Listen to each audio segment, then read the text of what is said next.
This is the best of the week on Relevant Radio. How about Shannon now in Colorado Springs? Good morning, Shannon. Welcome. Good morning, Patrick. So my question is, I'm getting married in 5 months. Really, since the time that we got engaged, which was last May, I've had a lot of doubts arise. He's also Catholic. He attends Sunday Mass and prays his rosary every day and goes to confession. But besides that, I don't think he really does too much unless I'm there to do it with him. And I don't think he has a great community of men to kind of help him. We're also doing Exodus 90 together, which I know is not really traditional, but I think that I'm doing quite well at it, but he's really struggling in things. And for me, that's really hard because I want to feel equally yoked. And then I think another one of my struggles is just that raising our children. He still believes in the university system, I think, and I don't. I'd rather, and I know this is a far away thing, but I'd rather put our kids through a trade school. God willing, he blesses us with children. But I for my own personal experience, I wish that I would have done that and not gone to university. Yeah, 5 months out, and you're having second thoughts. I don't know if I'm making the right. Yeah, and one other thing is, I've read in this book that I'm reading by Chloe Langer, just that this is the one that your soul loves, and I just don't know if my soul loves him. We're great friends, although we've only been together since last July. We met right after Roe v. Wade was overturned at a party to celebrate that. We met July 2022. I'm sorry. Oh, okay. I was thinking that you met this past July. So in any case, you've known him for a year and a half, a little less than a year and a half. And after knowing him for not quite 2 years, the plan is that you'll get married, right? Yes. Do you mind if I ask a couple of questions that will help me formulate my thoughts? Sure. Okay. How old are the two of you, first of all? So I'll be turning 30 this year, and he'll be turning 32 this year. Okay. And no prior marriages, obviously, for you. I assume there's Correct. no prior marriage for him? Correct. Okay. And he's a Catholic, right? Yep. Okay. So let's look at some of the positives first. So, number one, he goes to Mass with you. You pray together, I assume. Did you mention that? Did you talk about that at all? Yeah, we do pray. Whenever we're together, we always make sure that we're going to Mass together. We're praying the rosary together. That's good. That's really good. We'll do novenas together also. That's good. Okay. So he's a practicing Catholic. He's actually not just going through the motions, but he's happy to engage in his Catholic faith with you. And I assume that when you're not around, he still goes to Mass on Sunday, right? Yes. Okay, these are all really positive signs. Now, let's talk about the Exodus 90 issue. I think the Exodus 90 is geared primarily for men. I know that there's another program. It's called Fiat 90, and it's not the same organization, but it's the same idea with a few differences. So it's not as, physically rigorous as it is for the men in the Exodus 90 program.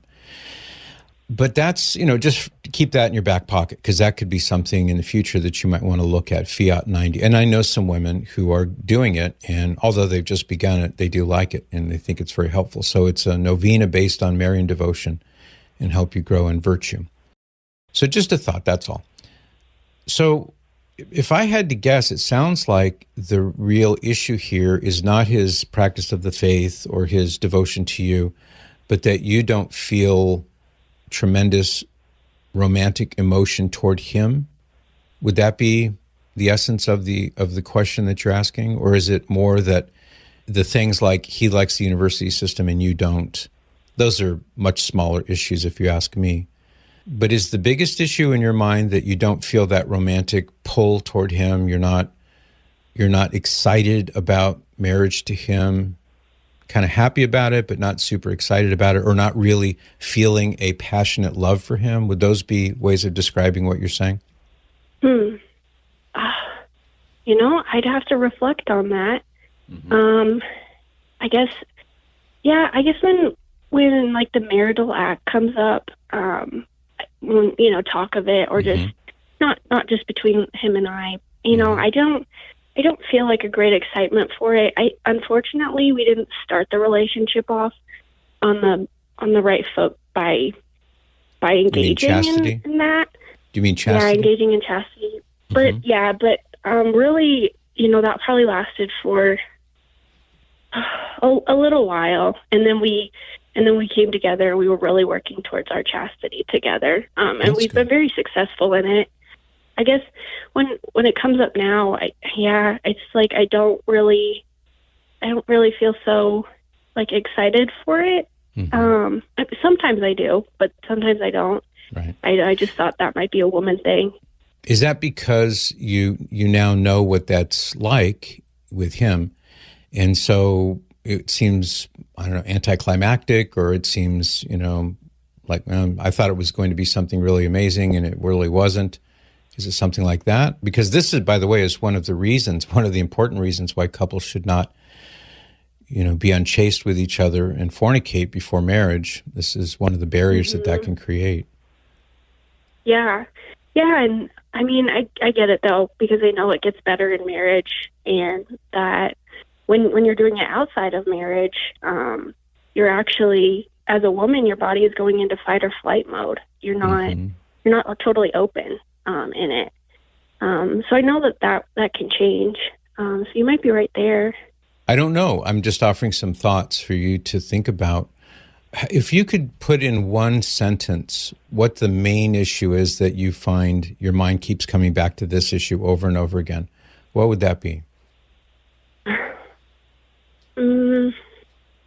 Well, the first thing that came to mind is just that our interests in like activities don't always align. I'm really outdoorsy, and I think he'd rather not go camping and not go hiking as strenuous as I would like to be hiking. And I like to ski, and he's just learning, which I really appreciate that he's doing. But it's hard to, I guess, hard to feel so attracted to someone who's just kind of beginning, when you want as a woman, you would really like your man to be strong and look confident, and he doesn't always look that way when I'm we're doing picking up on activities. something here. Tell me if I'm wrong, Shannon, but I'm picking up on a subtlety here. It sounds like the outdoorsman, the outdoorsy thing, the skiing, things like that, sounds as though those are scenarios in which his lack of being manly or robust or hardy or whatever the proper term is, that's when you see it most. And maybe you're thinking, I would rather marry a man who's more manly. I'm not sure how else to put it. Yeah. A man who's more virile, a man who's more, you know what I'm saying? I'm not putting words in your mouth. I'm wondering if that's the real reason that comes to your mind when you go skiing. Go ahead. Yeah. I actually decided to stop listening to like worldly music, especially country music. I loved it before that. But there was something about it that made me long for like this like rugged cowboy.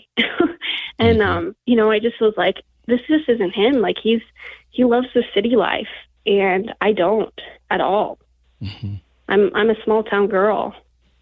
Well, these are real concerns. I mean, and please understand, I'm not a marriage counselor, so I have no standing in that field. I can just offer you my own thoughts for what they're worth. But I don't know, based on what you're saying, whether or not these rise to the level where you would say, well, I definitely think I should call this off or press pause. But they could be. In other words, I mean, if you love him enough, but you don't really love him all that much, there have been many marriages that have been very successful, even with that, situation going into it. But if you in your heart have a sense of sort of lingering disappointment or lingering, is this what it's going to be? Or is this the best it's going to be? Or is this all he will amount to? I mean, if you have feelings like that you can't shake, then maybe it is the right thing to do to pause and give it some more time and share with him candidly. I don't know why I feel these things, but I feel these things. And, he may say, oh, if I had only known, I'll up my game, or I'll hit the gym, or I really love you and I want you. And, I want to be everything that you're looking for. I mean, I have to be myself. I'm not going to change who I am as a person and act a part or something. That would be wrong. Just like he should not expect that of you. Mm-hmm. But maybe by telling him in a gentle way the things that you're struggling with, it may turn the light bulb on for him.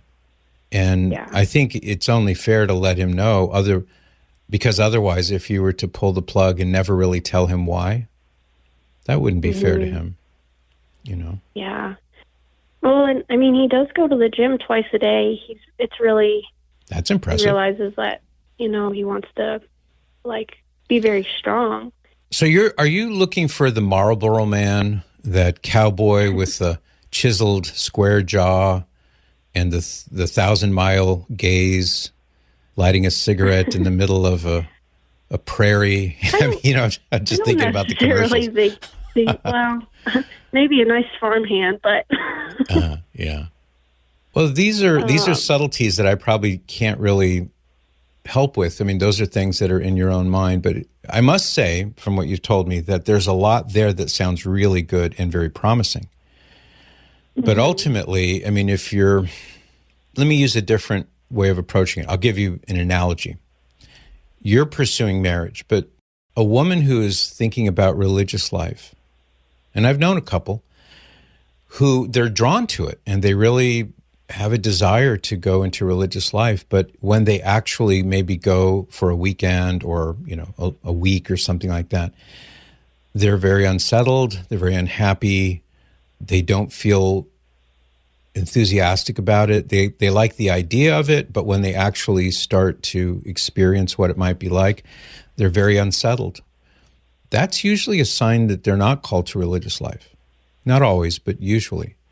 And so it could be not that you're called to, you're called to marriage, I suppose, but looking at him as the man you would be married to for the rest of your life, maybe the thing to do is have a conversation with him.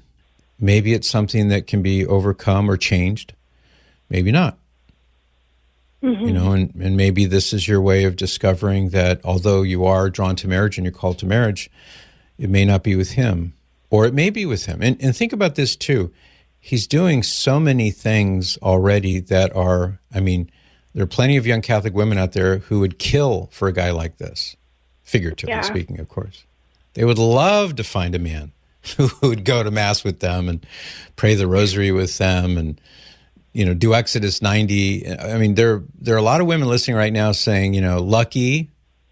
If you don't get married to him, Shannon, then, give me a call and I'll, you know what I'm saying? There are many things about this that seem really positive. Mm.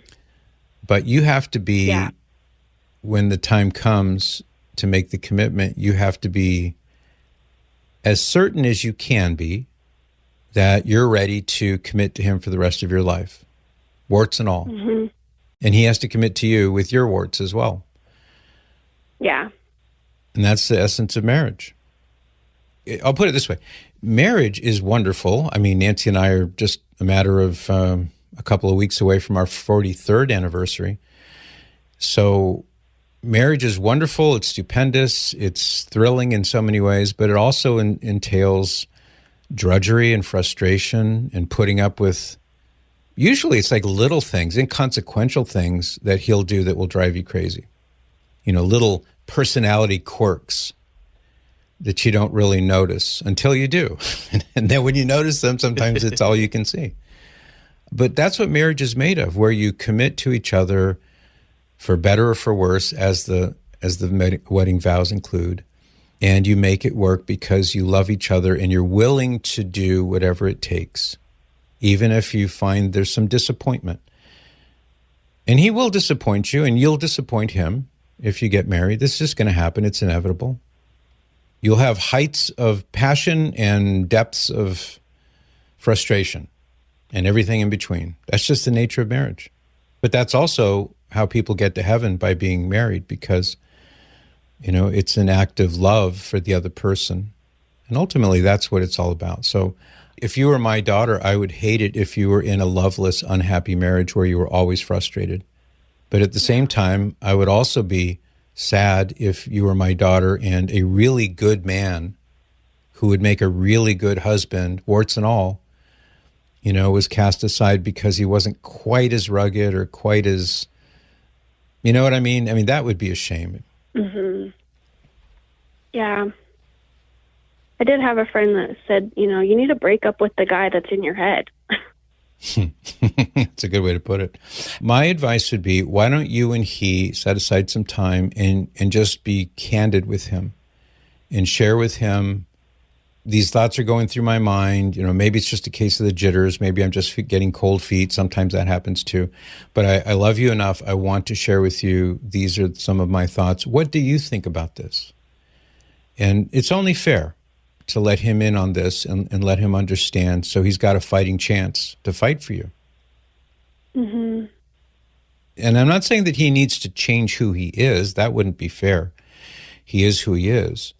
But if there are things within his power that he could do more of that you like, and he may say, as long as we're at it, I have a few things on my list that I'd like to see you change.